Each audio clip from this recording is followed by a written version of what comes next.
Hi, I'm Francesca from Token of Love. I'm going to take you step by step through your exciting 3D casting experience. Open up your instruction manual and look at pages 1 and 2. On page 1 you will see a section on safety and how to do a patch test if you're worried about any skin sensitivity. On page 2 is where you'll find your contents.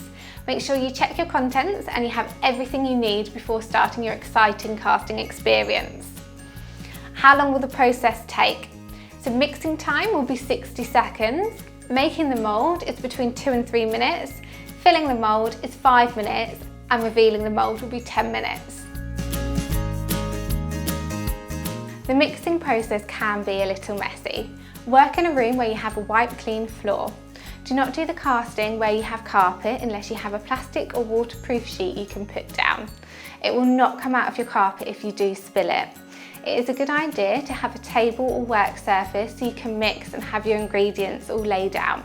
Make sure you're wearing messy clothes. Short sleeves or something that can be pulled up above the elbow is best.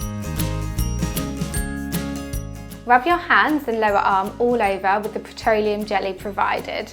Pay special attention to any hairy areas.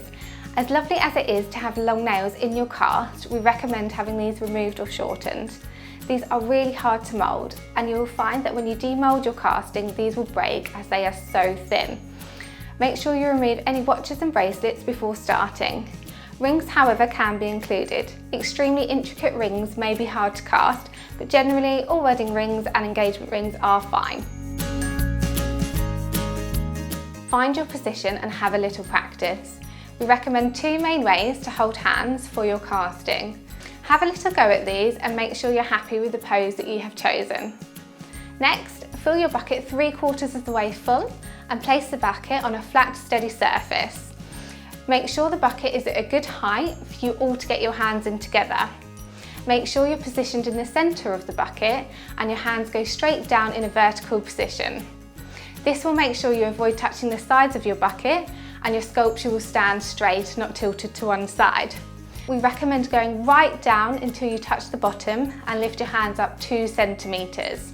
You want to make sure as much as your hands are immersed as possible.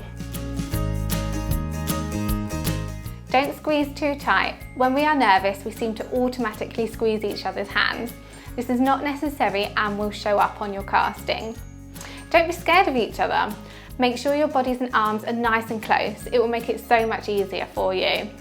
No touching the sides or bottom, vertical hands, and don't forget to breathe. An apron for the person who's mixing is a great idea. The casting gel sets quickly, so you must work quickly. You only have 60 seconds to mix. Only begin mixing the casting gel powder when you are ready and have read the full instructions. 21 degrees Celsius is the optimum temperature. If you don't have a thermometer, make the water on the cooler side so it feels cold to the touch. Just a quick warning, if you use the water above the recommended temperature, it will set faster. The warmer the water, the faster the casting gel sets. Fill the bucket with the water up to the fill me here line.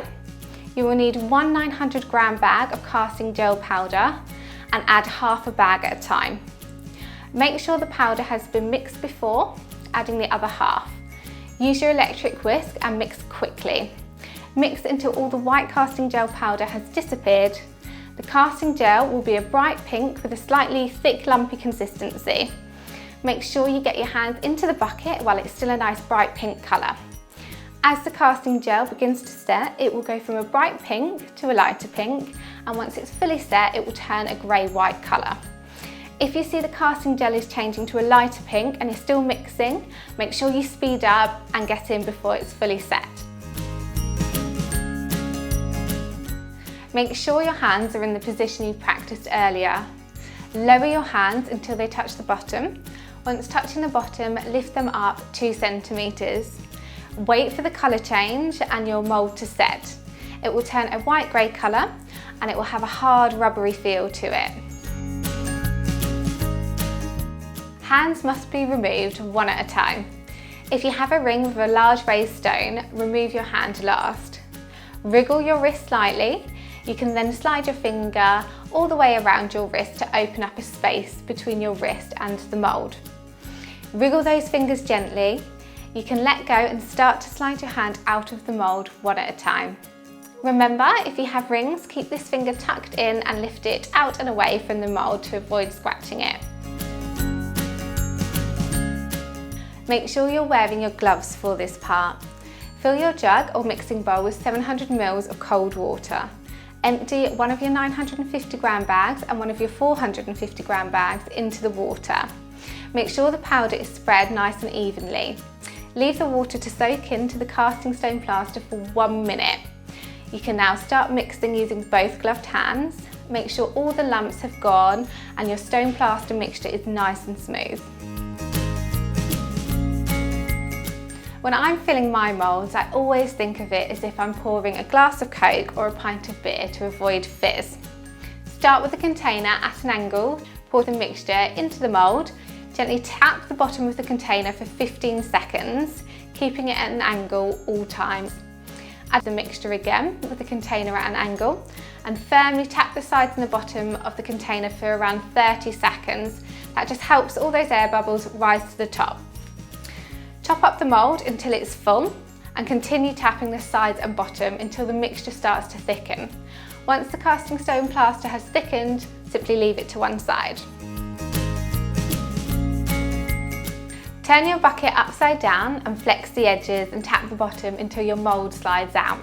If you're struggling to get your mould out, you can get a butter knife and run this around the edge in between the bucket and the mould. Be careful though not to pierce any of the mould anywhere. Gently break the mould using your fingers and break off small bits at a time rather than using large chunks. If you have a small craft knife, this can help with removing the mould. Take care when doing this and avoid fingers at all times. Work extremely carefully around fragile areas such as the nails and rings. If any parts do break off, don't fear. We can simply reattach these with super glue once the casting is fully dried.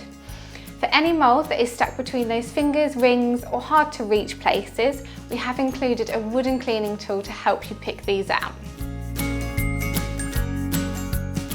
On page 9 of your instruction manual, you have full instructions on how to finish your masterpiece. This will take you through removing air bubbles, sanding your piece so it stands nice and flat, and very importantly, sealing your casting.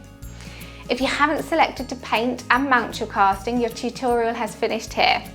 I really hope you've enjoyed your casting experience. We can't wait to see your photos of your finished pieces. You will only have paint and a base included if you have selected this when purchasing your kit. I'm using an adult and child piece to demonstrate.